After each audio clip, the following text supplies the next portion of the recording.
Yeah, going back and watching the Super Bowl again, you're starting to see a lot of inconsistency with the play, just in general.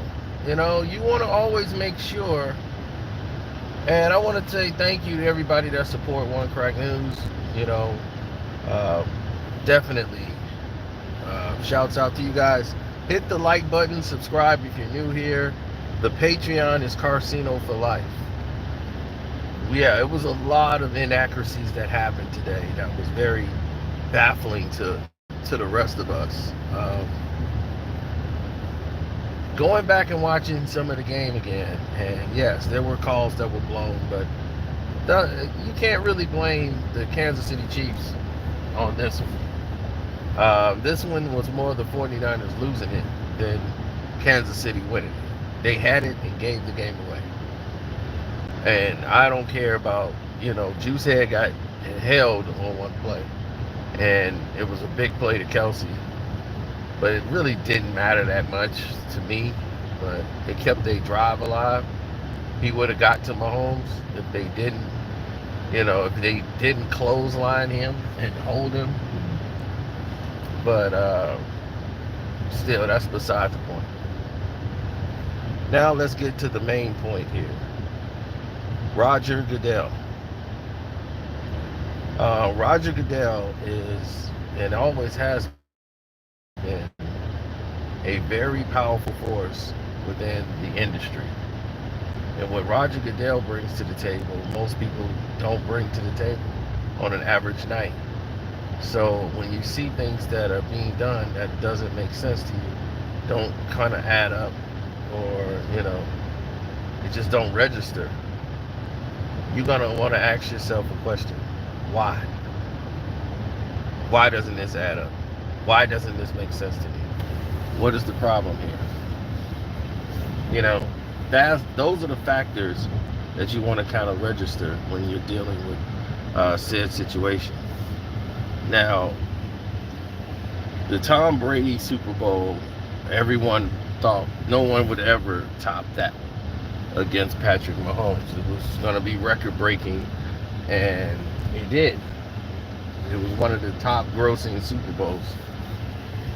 But you have to understand, there was a pandemic going on, and even though that Super Bowl generated over $500+ million, there are a lot of different instances that took place there that prevented other people from moving forward. Now, you might be asking yourself and kicking yourself and saying, what are you talking about? Well, it's quite simple.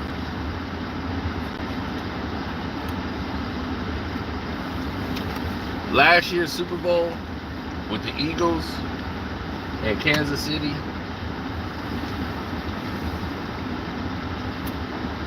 a Super Bowl that was stolen from the Eagles and given to Patrick Mahomes.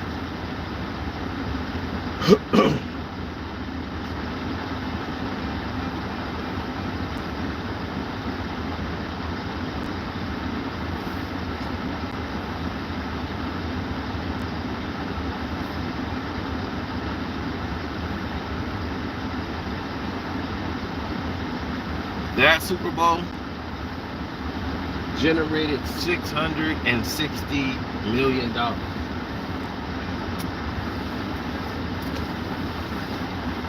This Super Bowl that just passed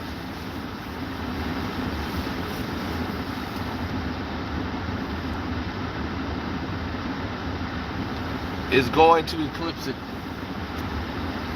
And not only eclipse it,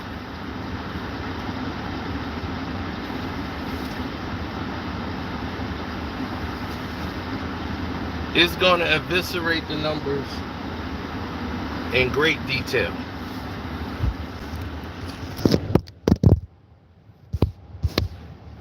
Those numbers won't even be close to doing any of the things it was doing before.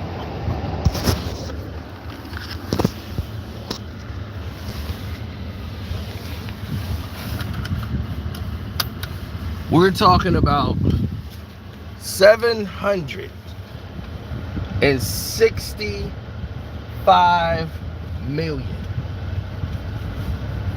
in combined earned revenue.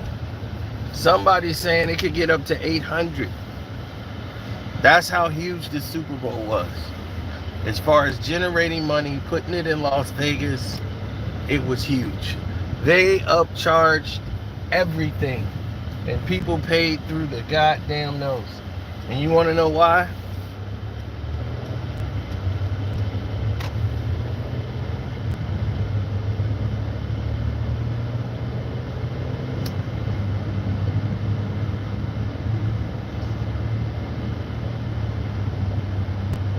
Oh, crap in hand, choked again? Yeah. Crap in hand. That's all he is. He's about as worthless as crap in somebody's hand. Kyle crap in hand is just as worthless as Mike crap in hand.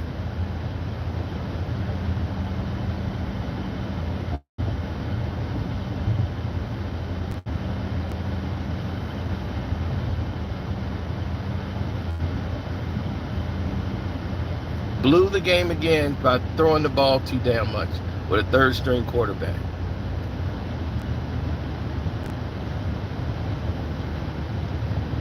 You don't use your tight end except for blocking damn near the majority of the game, so you don't make him a threat. You don't make them use Kittle the way he was supposed to be used. You start trying to throw the wide receivers. They were asking for this, and they got it.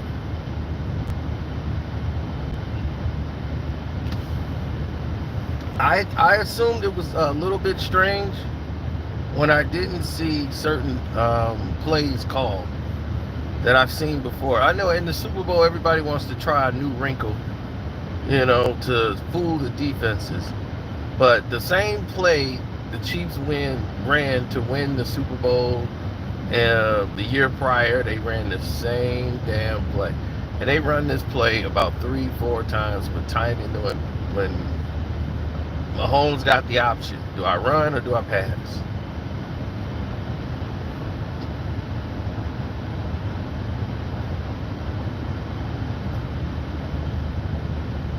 And if I'm the 49ers, why haven't I seen this play in the film room?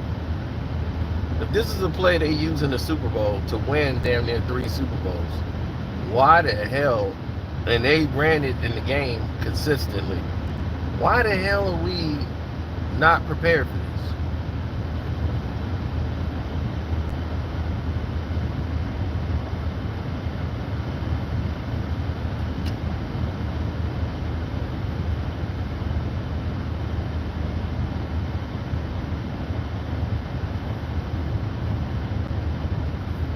I mean, if the guy don't fumble the kick, if he don't muff the kick, the punt rather, and Kansas City get a short field and score on the very next play,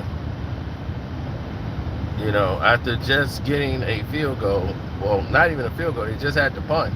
They just got stopped, and then they get the ball right back, and just like that, a touchdown, and you're losing, you're trailing.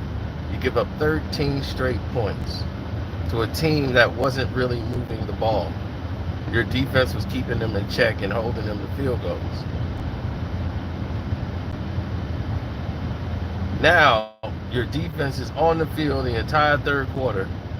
They're getting your interceptions. They're giving you everything you need to survive. I mean, everything. And your only way of existing, or not even existing, but, to say thank you, is to disrespect the team altogether by putting them in a situation that doesn't make any sense. I'm still kind of baffled over all of it, to be honest. I'm so confused. I'm like, this just doesn't make any sense, some of the play calling I've seen tonight. But from a business perspective, Roger Goodell's not going to change anything. He's not going to change a damn thing. He's looking at the bottom line. And to him, the bottom line says one thing. Run it back. That's all he knows. Run it back.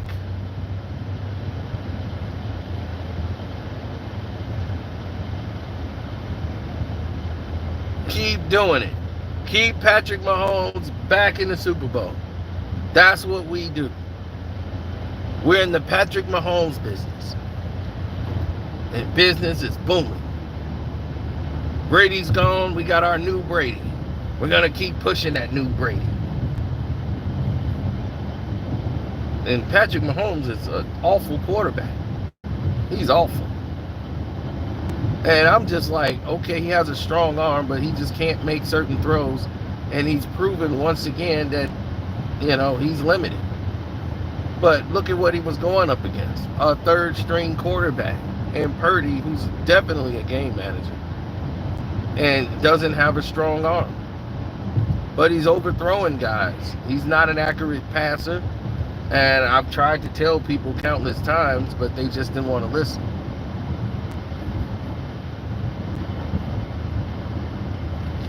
Oh no. They got what they want. Will the Eagles be back next year? I don't know. Will they? We don't know. We had Detroit resurgence.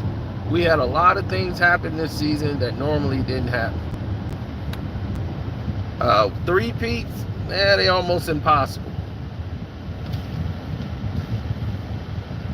The Denver Broncos had the best shot at three-peating, but John Elway was tired and he retired. That was it.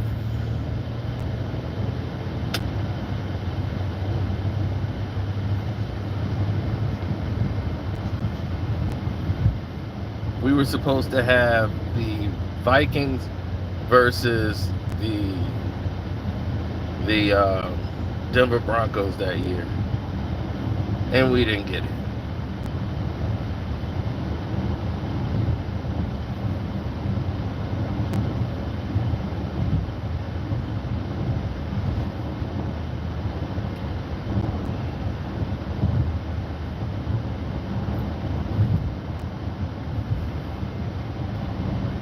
The Vikings kicker missed the field goal, and that was it. Well, the NFL changed the rules because the New Orleans Saints wasn't supposed to go to the Super Bowl that year.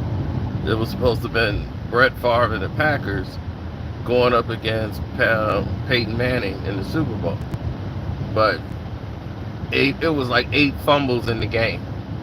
It was crazy. And they ended up going to overtime, and they kicked the field goal and beat the Vikings. And wow, it was unbelievable. Now, the problem is with that scenario and that season and all the stuff that happened in that scenario, what was crazy about that, the NFL changed the rule to the rule we got now. More like the college rule, you get a chance.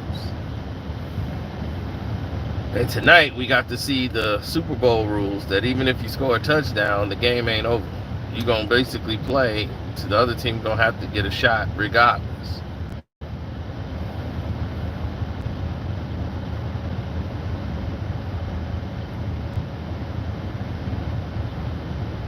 Now, the last time we saw, I think it was overtime. Didn't Atlanta go to overtime with Brady? Didn't they play the overtime?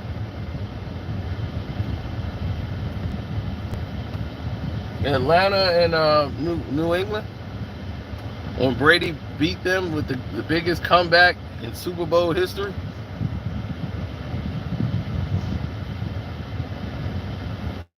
And Brady got the ball, went down there and scored, and the game was over.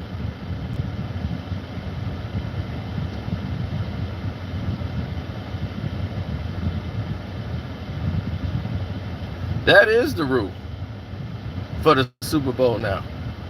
The other team, even if you score a touchdown on the first drive, the other team gets a chance to go down to score a touchdown. Only way the game would end if a defensive player, let's say you got the ball, you throw a pick six, the game is over because you had a chance and the defense got the stop and went down and scored. It's over.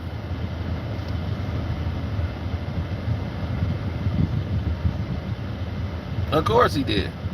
But that's what I'm saying. They've made so much in earnings. They jacked up everything over 35%. There were $8,000 tickets. Everybody was celebrities were paying through the roof to go to the game. It was $1 million for a skybox.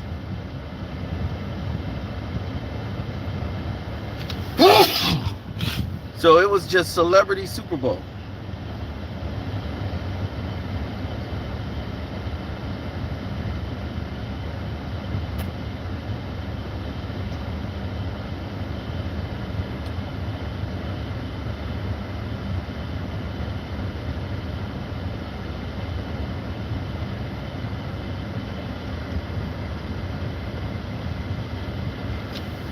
Oh no. This Taylor Swift and brought in almost $800 in revenue.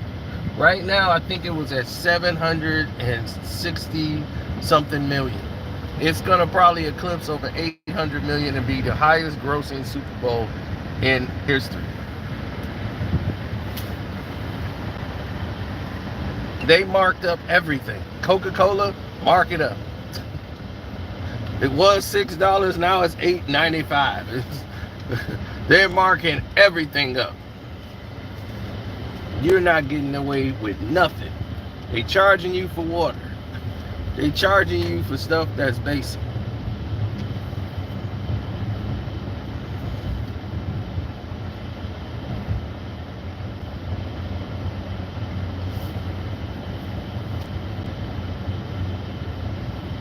They were in Nevada too? Oh yeah. No state tax. So that's perfect for them.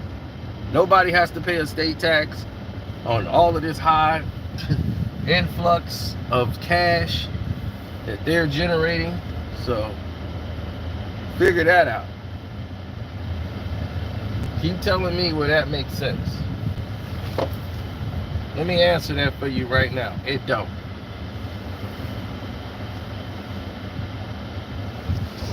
Situations just keep getting worse.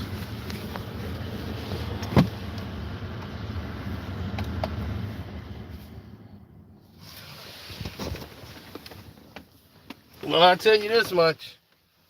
Roger Goodell's going to keep running it back. He's in the Mahomes business. And it's good for him. And he don't care about putting Lamar Jackson in the goddamn Super Bowl. He was like, I don't want to put Kentucky Fried Chicken booth in the goddamn place. I want to put some baked chicken up in there. I want asparagus, not greens. He's in the Patrick Mahomes business, and that's it. And if I hear another person tell me the black quarterback is winning Super Bowls, I'm going to just lose my mind. Now, after that, need to go get me a beer. Get drunk. I'm out.